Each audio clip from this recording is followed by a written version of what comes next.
চলতি বছরের ডিসেম্বরেই ঘোষণা হতে পারে জাতীয় সংসদ নির্বাচনের তফসিল। নির্বাচন সামনে রেখে ব্যস্ত সময় পার করছে রাজনৈতিক দলগুলো। অন্যদিকে ভারতে বসেই রাজনৈতিক অস্থিরতা তৈরি করার ছক কষছে আওয়ামী লীগ। এবার তরুণদের টার্গেটে নিয়ে পরিকল্পনা সাজাচ্ছে প্রতিবেশী রাষ্ট্রে বসে থাকা আওয়ামী লীগের নেতাকর্মীরা। শুক্রবার এমন তথ্য দিয়ে একটি প্রতিবেদন প্রকাশ করে ব্রিটিশ সংবাদ মাধ্যম বিবিসি। কার্যক্রম নিষিদ্ধ আওয়ামী লীগের সাবেক সংসদ সদস্য পঙ্কজ রাজ জানান, তথ্য প্রযুক্তির অবাধ প্রবাহের ফলে প্রত্যন্ত অঞ্চলের নেতাকর্মীদের সাথে নিয়মিত যোগাযোগ করতে পারছেন। এ সময়ে করণীয় সম্পর্কেও তাদের নির্দেশনা দেওয়া হচ্ছে। এই ভার্চুয়াল মাধ্যমে বেশি আগ্রহ দেখা যাচ্ছে তরুণদের মধ্যে।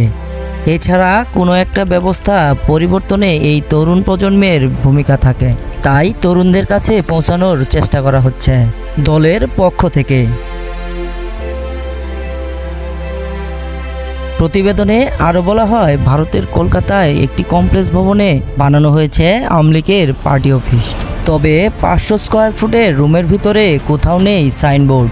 এছাড়া নেই শেখ হাসিনা কিংবা শেখ মুজিবুরের কোনো ছবি। অনেকটা গোপনেই চলে তাদের কার্যক্রম। আওয়ামী লীগের এক নেতার বরাদ্দে জানানো হয়, বিষয়টি অতি গোপনে রাখতেই কোনো সাইনবোর্ড টানানো হয়নি। এমনকি একটি দলীয় দপ্তরে থাকে এমন কোনো দলিলও রাখা হয়নি। বাইরে থেকে বাণিজ্যিক অফিস মনে হলেও ভারতে অবস্থানরত নেতাকর্মীদের নিয়ে বিভিন্ন বৈঠক হয় এখানে।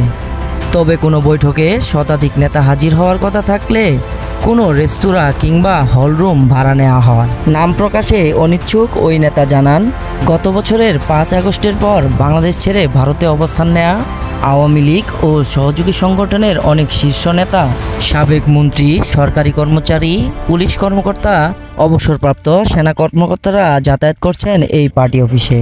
এখানে বৈঠকে বিভিন্ন বিষয়ে আলোচনা করেন দলের নেতাকর্মীরা। পরে শেখ হাসিনার সাথে আলোচনা করে দেয়া হয় চূড়ান্ত নির্দেশনা। এর আগে গেল 31 জুলাই শীর্ষ কয়েকজন নেতাকে দিল্লির বৈঠকে ডাকেন শেখ হাসিনা।